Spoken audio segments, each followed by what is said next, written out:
안녕하세요. 커피앤톡입니다. 오늘도 와주셔서 감사드리고요. 바로 사연 읽어보겠습니다. 안녕하세요. 저는 시어머니가 아닌 형님에게 시집살이를 당한 30대 여성입니다. 시어머니도 아닌 형님에게 시집살이를 당했다고 하니 어이가 없죠. 제가 생각하기에도 그렇지만 여러 가지 상황상 저는 어쩔 수 없이 형님에게 당할 수밖에 없었네요. 결혼 전에는 사실 그런 낌새가 전혀 없었어요. 상견례 자리 때 형님도 같이 나오셨는데 그때 형님은 저에게 너무나도 친근하게 잘해주셨거든요.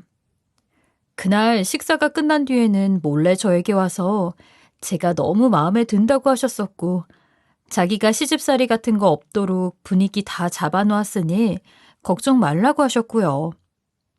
저는 시댁이 시골에서 농사를 짓고 있기에 좀 옛날 스타일의 집일 거라 생각해서 두려웠었는데 그런 형님의 말씀을 듣고 안심하고 결혼을 하게 됐습니다. 그런데 그때 했던 형님의 말씀은 반은 사실이고 반은 거짓이었네요.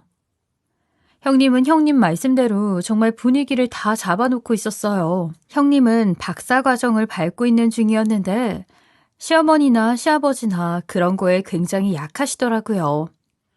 약간 사고 과정이 며느리는 박사다, 며느리는 똑똑하다, 며느리가 하는 말은 모두 다 옳다, 이런 느낌입니다. 그게 얼마나 자랑스러우셨는지 동네방네 며느리 박사들였다고 무슨 말만 하면 그 얘기를 꺼내시면서 자랑하신다고 들었어요. 무슨 말만 나오면 우리 박사 며느리가 그러는데 우리 박사 며느리가 하는 말인데 하신다고 하셨죠. 어떻게 보면 며느리가 아니라 상전? 아니, 그것도 아니에요. 약간 사이비 교주랑 광신도 같은 관계라고 느꼈습니다. 며느리를 아끼는 사람이 아니라 모신다는 느낌에 가까웠으니까요. 그러다 보니 형님에게 시집살이 같은 게 있을 리가 있나요? 시어머니는 어디 박사 며느리한테 물을 묻히겠냐고 하시면서 본인이 일을 다 해오셨다고 하셨어요. 오히려 박사 며느리가 공부하는데 방해가 되지 않도록 도와야 하는, 말을 좀 과장해서 하면 사명감까지 가지고 있는 것처럼 보이셨죠. 저는 그게 나쁘다고는 생각 안 해요.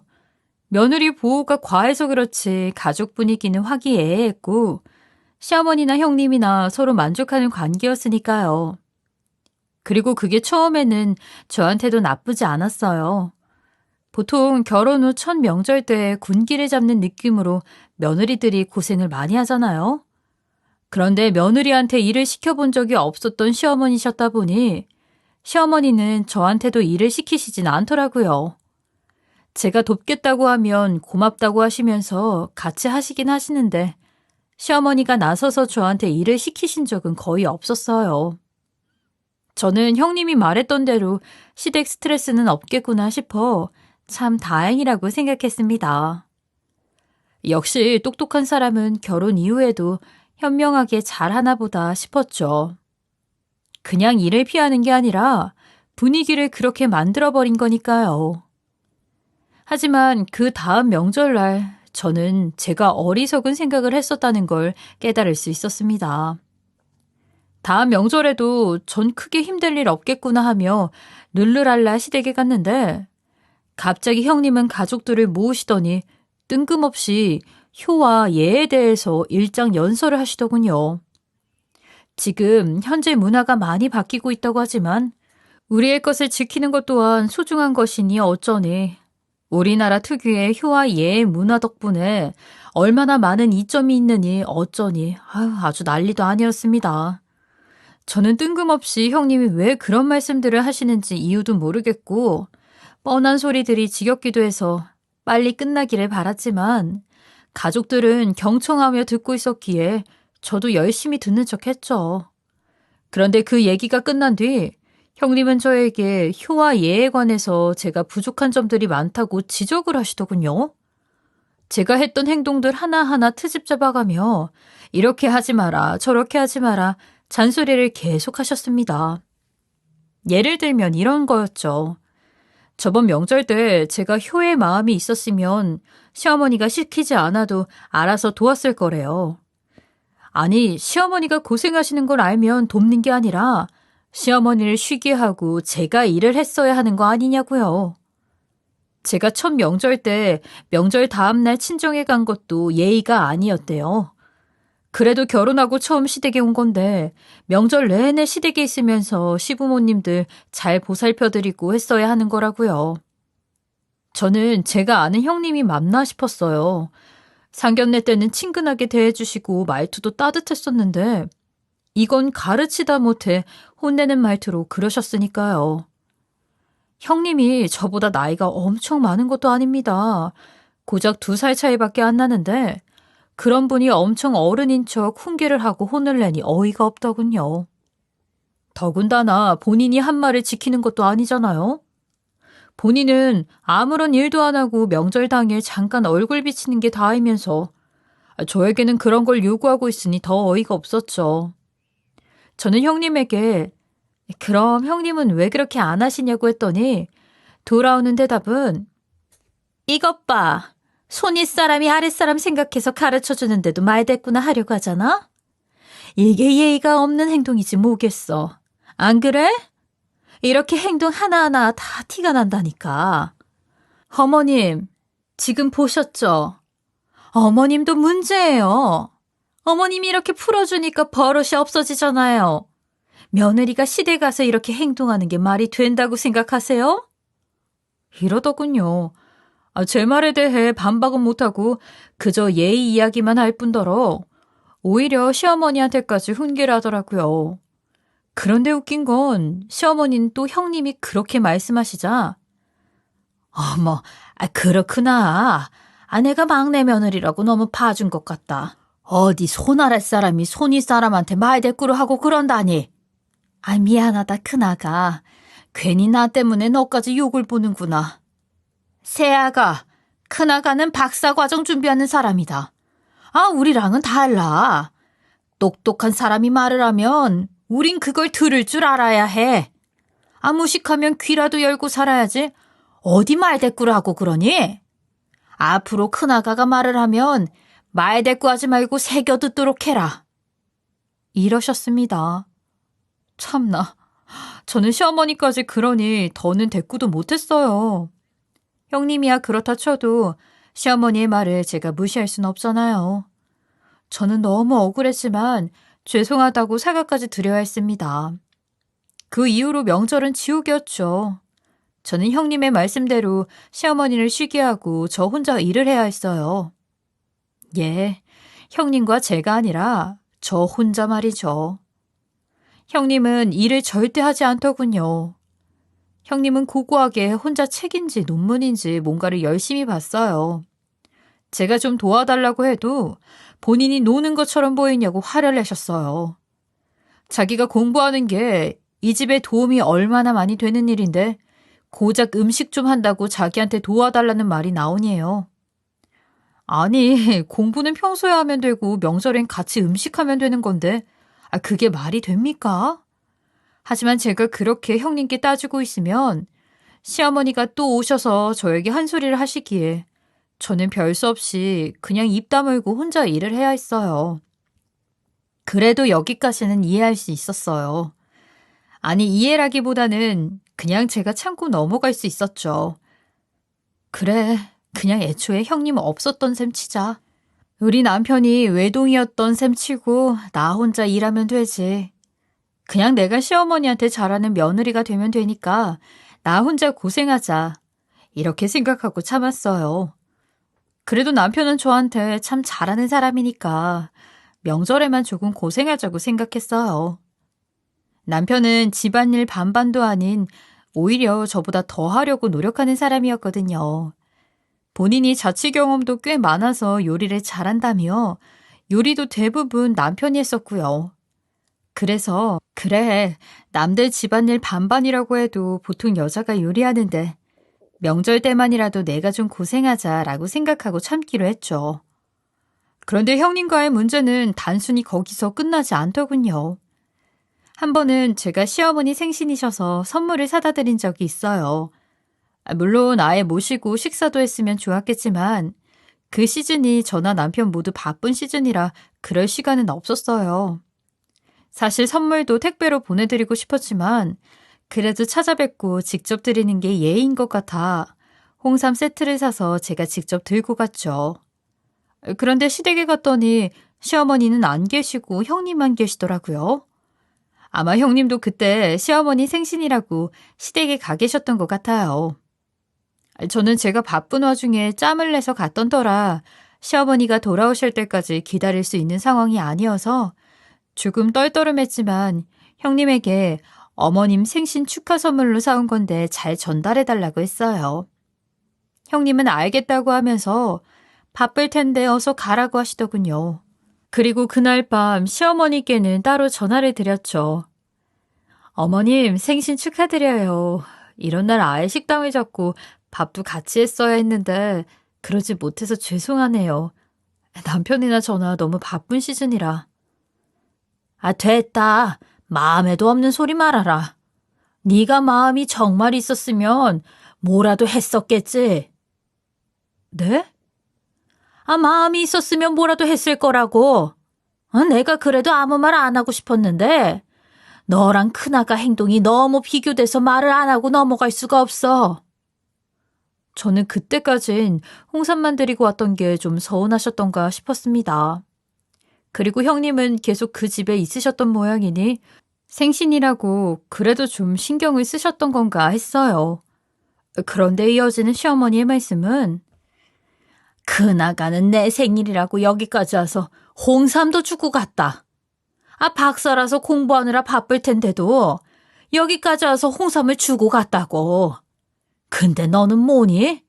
아침도 아니고 밤이 다 되어서야 딸랑 전화 한 통을 하는 게 다야? 이래서 배운 사람 못 배운 사람 차이가 나는 법이야. 아, 예의를 알고 모르기가 여기서 티가 나잖아. 네? 홍삼이요? 그래. 아, 너도 생각이 있는 애였으면 홍삼이든 도라지든 뭐라도 했겠지. 아, 요즘은 택배도 발달해서 배달도 다 된다던데. 그런 것도 안 한 거 보면 마음이 없는 거 아니냐? 아, 그게 아니고 어머님, 제가 오늘 홍삼을 사서 갔었는데 혹시 형님이 말씀 안 하시던가요? 뭐? 그게 무슨 말이냐? 제가 오늘 홍삼을 사서 갔었거든요. 그런데 어머님이 안 계시고 형님만 계시더라고요. 그래서 형님께 잘 전달해드리라고 하고 지금 전화드린 건데. 홍삼? 홍삼은 큰아가가 사왔다고 했는데? 아, 그리고 네가 왔었다는 소리는 전혀 없었다.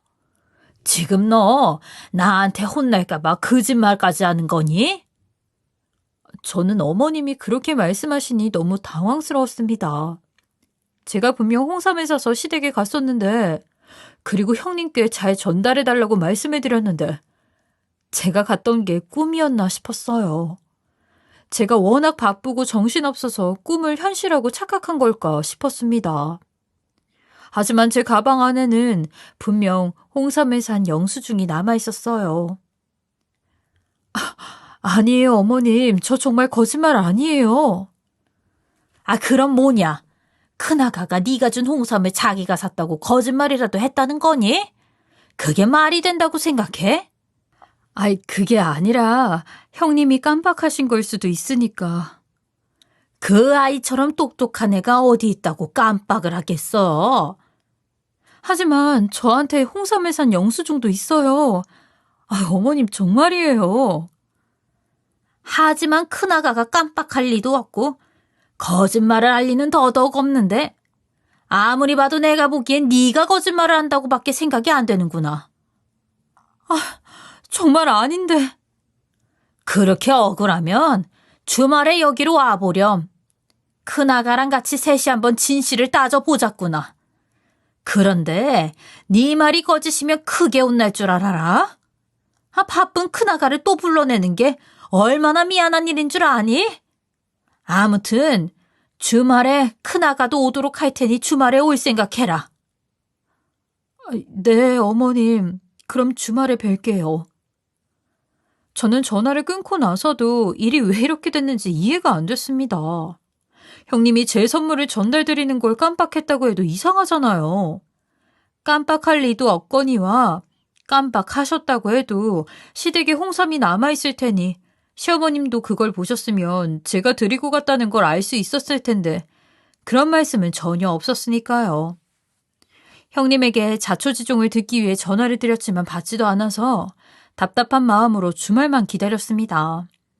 그리고 약속대로 주말에 시댁에 가서 시어머니와 형님을 뵙고 이야기를 해봤는데 형님은 전혀 예상 밖의 소리를 하시더군요. 형님, 그날 제가 분명 여기 와서 홍삼을 드렸는데 혹시 깜빡하신 건가요? 응? 그게 무슨 소리야? 난 그날 동서 본 적이 없는데. 네? 홍삼은커녕 동서 본 적도 없다고. 아이, 동서 혹시 꿈꾼 거 아니야? 요즘 바쁘다며. 몸이 좀 허해진 거 아닐까? 저는 홍삼은커녕 저도 본 적이 없다고 말하는 형님의 말이 너무 어이가 없었습니다. 거기다 표정 하나 변하지 않고 자긴 전혀 모르는 일이라는 듯 뻔뻔하게 말하는데 소름까지 다 끼칠 정도였어요. 아니, 그럴 리가 없어요. 그렇지. 저한테 영수증도 있어요. 어머님, 형님께 받으셨다는 홍삼 선물 세트 좀 보여주시겠어요? 영수증하고 같이 비교를 해보면 알 수 있을 거예요. 어머님은 선물 받으셨던 홍삼 세트를 가져오셨는데 홍삼이 포장되어 있는 박스를 보니 분명 제가 사갔던 게 맞았습니다. 홍삼으로 그 유명한 브랜드였고 실물 홍삼이 같이 들어있어서 선물용으로 좋다는 직원의 말을 듣고 산 세트 상품이었던지라 제가 똑똑히 기억하고 있었어요. 이거 제가 산 게 맞아요, 어머님. 여기 진짜 홍삼도 같이 들어가 있는 것까지 제가 똑똑히 기억해요. 영수증 보세요. 이름도 똑같잖아요. 어머, 그러네. 동서가 정말 홍삼을 사긴 샀구나. 그것도 이거랑 똑같은 걸로. 신기하다. 네? 그런데 그거 샀다고 여기로 가져왔다는 법은 없는 거 아니야? 막말로 그거 사서 남편을 줬는지 친정어머니를 줬는지 아니면 동서가 먹었는지 그걸 어떻게 알아? 아니, 제가 시어머님 생신날에 산 건데 당연히 어머님을 드리지 그걸 누굴 드리겠어요? 모르지? 사실 시어머니 생신이었던 것도 까먹었던 거 아니야? 어머님께 전화도 밤에드렸다며 생신인 거 까먹고 있다가 마침 그날 홍삼을 사기도 했었겠다. 어머님이 내가 홍삼 드리고 갔다고 말도 했겠다. 동서가 산 것처럼 말을 하려고 한 거 아니냐고. 그럴 리가 없잖아요. 그럼 다른 사람 주지 않았다는 거나 동서가 먹지 않았다는 증거라도 있어? 네? 그런 증거가 있냐고. 영수증은 동서가 그걸 사서 여기 왔다는 증거가 안 되잖아. 그럼 다른 사람 주지 않았거나 동서가 먹지 않았다는 증거라도 있어야지. 그런 적이 없는데 어떻게 증거가 있겠어요? 없어? 없으면 증명 못하는 거지. 동서가 여기 안 왔었다는 건 내가 증명하는 거고. 저 진짜 억울해요. 누가 들어도 말이 안 되는 억지였습니다. 저게 박사과정을 나온 사람의 논리가 맞나 의심이 들 정도였어요. 사실이 아닌 일에 증거가 있을 수 없잖아요? 그런데 어머님은 오히려 형님 편을 들더군요. 그나가 말이 맞다. 네 말이 사실이라면 네가 그러지 않았다는 증거가 있어야지. 그리고 나는 아무리 봐도 큰아가가 거짓말을 하고 있다는 생각이 들지 않아. 얘가 뭐가 아쉽다고 그런 거짓말을 하겠니? 너는 박사가 어디 가서 거짓말하는 거 본 적이 있어? 얘가 그럴 애도 아니고 왜 그런 거짓말을 하냔 말이야. 그날 내 눈으로 본 건 큰아가밖에 없으니 네가 거짓말을 한다는 생각밖에 안 든다. 아니, 어머님, 그게 아니라. 그만해라. 네가 거짓말을 하긴 했지만 이번 한 번은 아무한테도 말 안 하고 그냥 넘어가 주마. 앞으로는 예의가 뭔지 알 수 있는 계기가 됐을 테니까. 하지만 앞으로 한 번만 더 이런 거짓말을 하고 그 나가를 모욕 주려고 한다면 그땐 내가 진짜 용서하지 않을 줄 알아. 알겠니? 저는 시어머니의 단호한 태도에 더는 말을 이을 수 없었어요. 그저 너무 억울해서 눈물만 날 뿐이었어요. 그런 저를 본 형님은 동서, 그렇게 운다고 해서 그게 진실이 되는 게 아니야. 괜히 우는 척하지 말고 이런 일 벌인 거에 대한 반성이나 해. 괜히 바쁜 사람 한 번 더 오고 가게 만들지 말고. 앞으론 단단히 지켜볼 거야. 그렇게 제게 한마디를 더 하셨는데 정말 어떻게 사람이 저럴 수 있을까 싶더군요. 그날 전 그렇게 억울한 마음을 가진 채로 집에 돌아왔습니다. 돌아와서 남편에게 사정을 설명했는데 남편은 저를 믿어줬지만 시어머니를 설득할 자신은 없다더군요. 이미 시어머니는 자식보다도 형님을 더 믿기 때문에 소용이 없다고요. 그래도 자신은 저를 믿고 있으니 그냥 잊고 넘어가 달라고 했습니다. 뭐 별 수 있나요? 어차피 방법이 없는걸요. 하지만 저는 그 뒤로는 형님과 시어머니를 조금 멀리하려고 했어요. 특히 형님은 더더욱. 이미 그들에게 저는 거짓말쟁이 며느리일 테니 그 둘을 대하는 게 불편하기도 했고 또 형님 같은 경우엔 이런 억울한 일을 또 당하지는 않을까 걱정이 되기도 했어요. 그리고 제 마음속에는 계속 형님에 대한 불만이 있기 때문에 가까이 있는 게 너무 싫었습니다. 또 혹시나 셋이 있으면 이 얘기가 다시 나올까 싶어 셋이 모이는 자리는 되도록 피했고 가족들이 다 같이 있을 때만 만났어요. 하지만 제가 조심한다고 해서 형님을 피해갈 수가 있는 건 아니었죠. 그 이후로 형님은 제가 마음에 안 들었는지 시어머님을 조종해 시집살이를 시키는 듯 했어요. 명절 때만이 아니라 평상시에도 종종 저를 불러다 일을 시키게 하더군요. 지금 버릇을 잡지 않으면 앞으로도 종종 같은 일이 또 생길 거라는 명분하에요. 저는 도대체 형님이 저한테 무슨 억한 심정이 있는 걸까 싶었지만 저에겐 힘이 없었어요. 시어머니가 시키는 대로 해야만 했죠. 상황이 그러다 보니 형님뿐만 아니라 시어머니까지 미워지더군요. 형님 말만 믿고 형님 말만 따르는 시어머니가 미웠습니다. 그리고 이러다가는 제가 병이 날 것 같았죠. 몸은 몸대로 힘들면서도 스트레스를 많이 받다 보니 마음도 많이 힘들었거든요. 잔병치레도 해가면서 그저 하루하루를 시름시름하며 버티고 있었는데 재작년 추석 일이 기어이 터지고 말았습니다. 재작년 추석은 그날따라 유독 몸 컨디션이 더 안 좋았어요. 시댁에 가야 하나 말아야 하나 고민을 많이 했었죠. 남편도 그런 저를 보고 시댁에 가지 말라고 혼자 쉬고 있으라고 했지만 가뜩이나 미운 털이 박혀 있는데 명절에 거길 가지 않으면 이후에 제가 무슨 취급을 당할지가 너무 훤히 보여서 안 갈 수는 없더군요.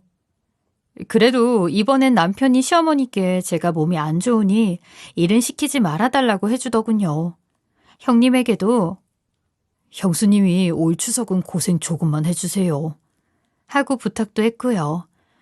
형님은 걱정하지 말라고 하며 웃으며 답을 했는데 그런 모습은 남편이 시아버지 농사일을 도와주러 나간 후에 싹 바뀌었습니다. 형님은 남편이 나가자마자 팔에 걷어붙이고 저에게 무슨 일을 시킬지 고민을 했어요. 그런데 그날은 제가 몸이 안 좋았다 보니 그런 모습을 보고 화가 도저히 참아지지가 않더군요.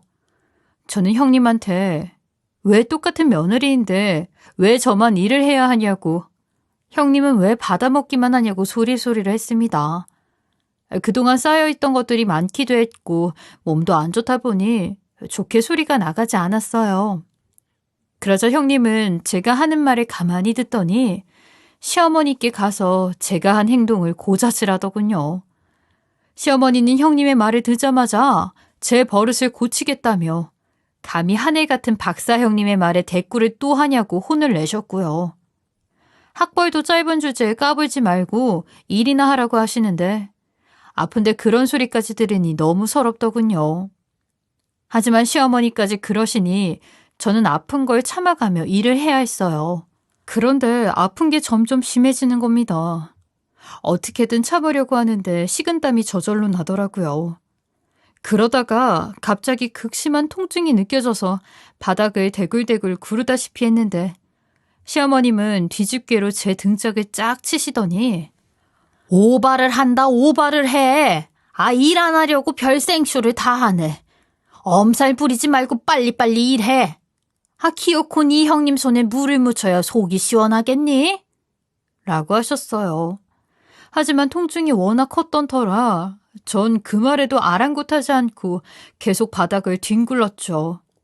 웬만하면 참겠는데 도저히 참을 수 없었거든요. 그런데 마침 그때 남편이 일터에서 돌아왔고 제가 바닥에서 뒹굴거리는 저의 모습을 보고 난리를 쳤습니다. 아픈 사람 일 시키지 말라고 했는데 지금 뭐 하는 거냐고. 지금 바닥에서 뒹굴 정도로 아픈데 아무 조치도 안 하고 있는 거냐고요. 저는 너무 아파서 정신이 없었는데 남편과 시어머니 그리고 형님이 뭔가 꾀병이니 아니니 다투는 소리만 희미하게 들리다가 결국 기절하고 말았어요. 깨어나고 보니 병원이었고 저는 급성 맹장염 수술을 받은 상태였어요. 맹장염, 제가 맹장염에 걸렸었다는 걸 알고 나니 그런 상태로 일을 했었다는 게 더 서러워지더군요. 저는 왜 그렇게 아파도 구박을 받아가며 일을 해야 하는지, 이러려고 결혼을 했는지 제 삶이 너무 서러웠습니다. 그런데 형님은 제가 그렇게 수술을 받고 퇴원을 한 이후에도 명절에 그렇게 일하는 게 싫었냐며 제가 맹장염에 걸렸었던 사실도 거짓말로 치부하더군요. 꾀병을 부려 빠져나가는 게 너무 여우 같대요. 시어머님은 형님이 그러시니 또 형님 말을 믿고 저를 구박하시고요. 가뜩이나 서러운데 이것조차 거짓말 취급을 받으니 저는 이혼 생각이 간절해지더군요. 도저히 형님이나 시어머님과는 앞으로 관계를 이어갈 수 없겠다는 생각이 들었어요. 사람 대 사람으로서 이럴 수 없다는 생각이 들었습니다. 그래서 저는 남편에게 저한테 너무 잘해줘서 고맙긴 하지만 난 이런 취급을 받으며 살아갈 자신이 없다. 그러니 이혼하자고 했어요. 남편은 저에게 정말 미안하다며 이번 한 번만 용서해달라고 하더군요. 앞으로는 저에게 아무런 피해가 오지 않도록 시댁과는 관계를 단절하고 살아가겠다고요. 그러면서 자기 때문에 아파하고 있는 게 너무 가슴 아프다며 우는데 마음이 약해지더군요. 사실 남편이 저에게 직접적으로 잘못한 것도 없고 오히려 항상 잘해주려 노력한다는 걸 알고 있었으니까요. 저는 그래도 남편의 가족관계를 끊는 건 또 아니라는 생각이 들었기에 앞으로는 저만 시댁 식구들과 모르는 사람인 채 지내는 것으로 마무리 지었어요. 시댁의 가족 행사나 명절 때 참여하지 않는 것은 물론 전화통화조차 하지 않기로 했어요. 이미 받은 상처는 많았지만 그래도 앞으로만 그럴 일이 없다면 괜찮을 거라 생각했어요. 그리고 실제로 그 이후로 저는 많이 좋아졌어요. 잔병치레 했던 것들도 많이 사라졌고 저는 건강과 활기를 되찾아갔죠. 역시 스트레스가 만병의 근원이라는 말이 딱 맞는 것 같아요. 결혼 생활도 너무 행복했습니다. 물론 한 번씩 예전에 괴로웠던 기억이 떠오르기도 했지만 그래도 한동안은 형님에 대해서는 완전히 잊고 지내려 노력했어요. 그런데 어느 날 남편이 회사에서 회식을 하는데 어쩌다 보니 타 부서 사람들과 같이 회식을 했다고 하더군요. 그리고 타 부서의 과장님이 형님과 같은 곳에서 박사과정을 밟고 있다는 것을 알게 됐대요. 그래서 남편이 형님 얘기를 하면서 아는 사이냐고 물었더니 아주 잘 아는 사이라며 친한 관계라고 했다는군요. 그런데 남편은 그 과장과 계속 얘기를 하면 할수록 이상했대요. 형님에 대해서 이야기를 나누면 나눌수록 성격이나 느낌이 형님과는 많이 달랐다더군요. 원래 가정과 사회에서 보이는 사람의 모습은 다를 수 있는 법이니 거기까지는 이해했는데 중요한 건 인상 차기까지도 달랐다는 겁니다.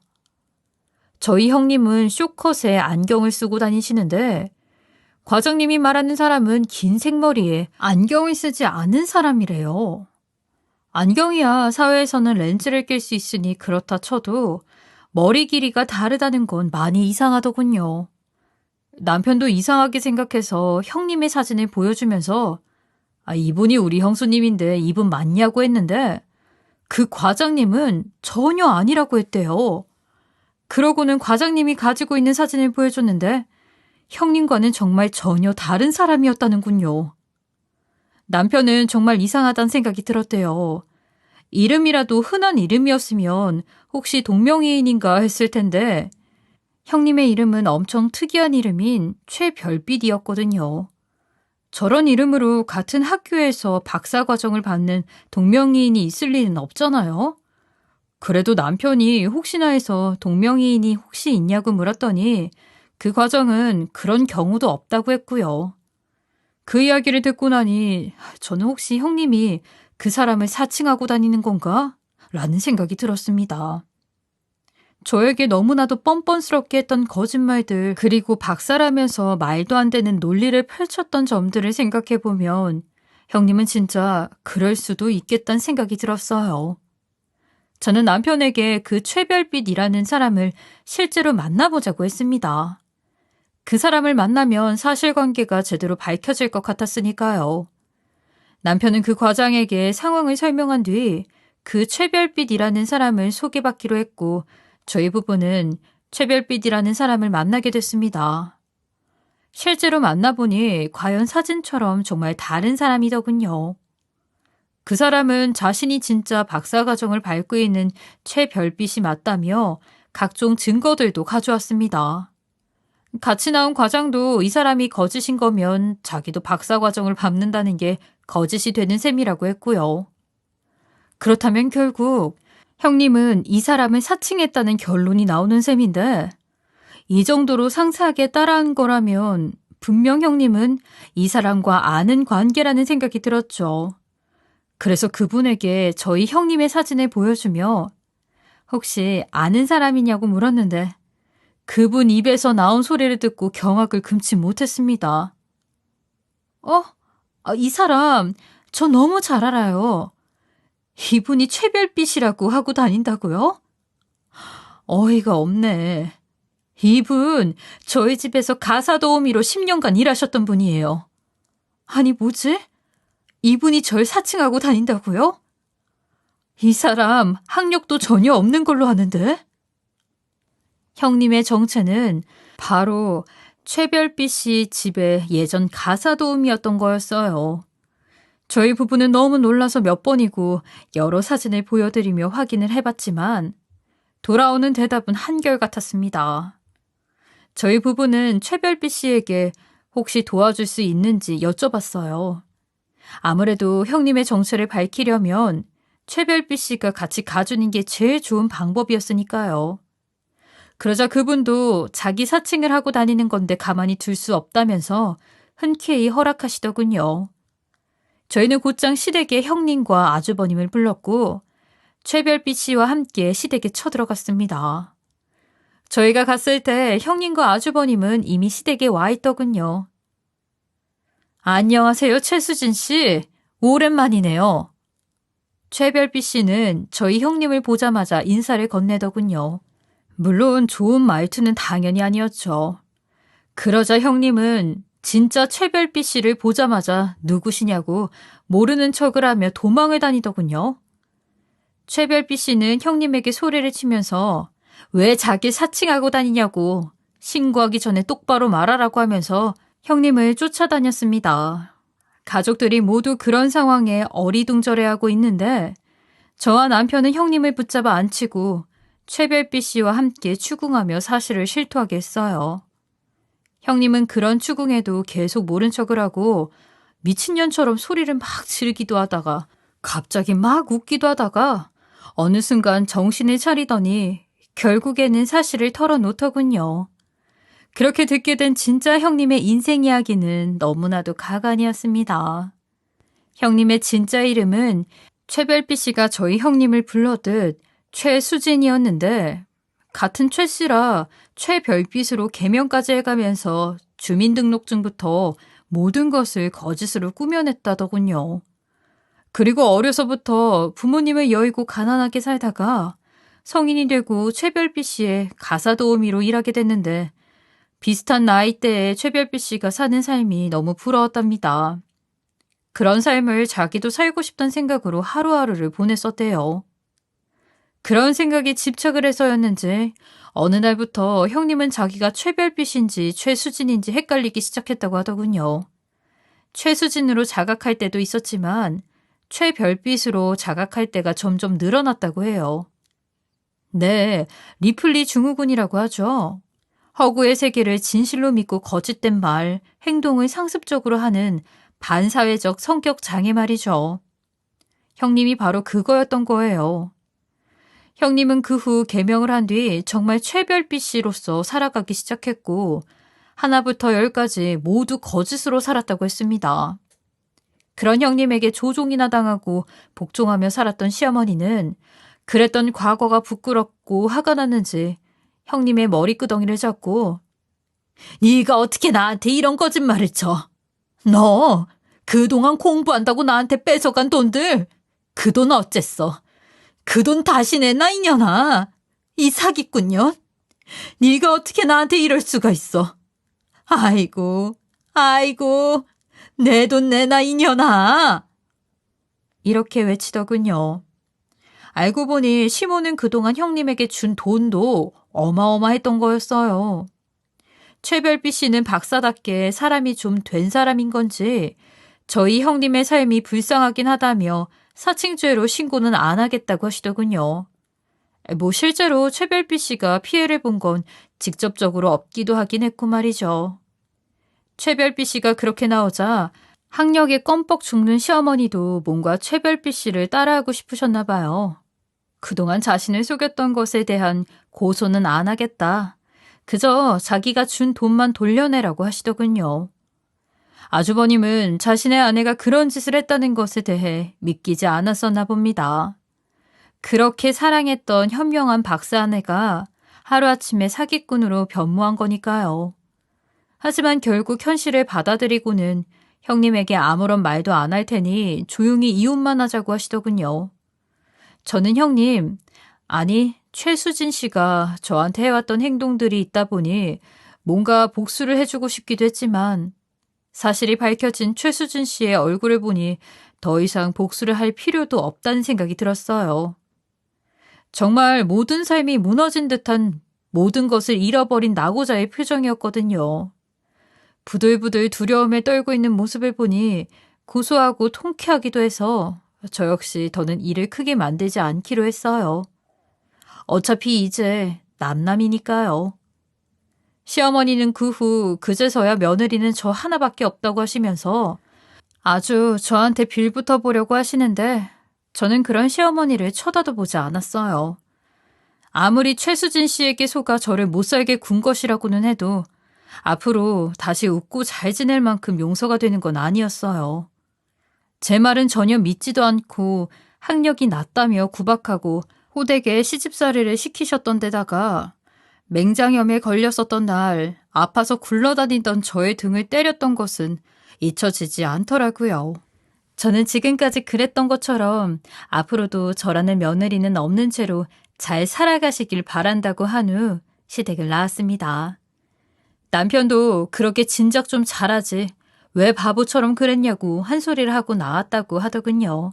결국 시어머니는 며느리를 둘 다 잃었고 정말 진짜 베개인 저라는 며느리까지 잃었으니 말이에요.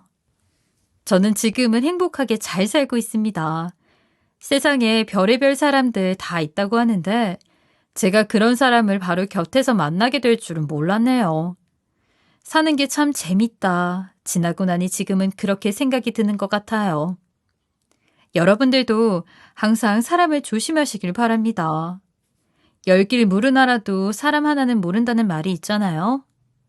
어떤 사람이건 여러분이 아는 것과는 다를 수 있으니 혹시라도 사기를 당하지 않도록 조심하세요. 제 이야기 들어주셔서 감사합니다. 지금까지 커피앤톡이었습니다. 오늘도 끝까지 함께 해주셔서 감사하고요. 저는 다음 영상으로 또 찾아뵙겠습니다.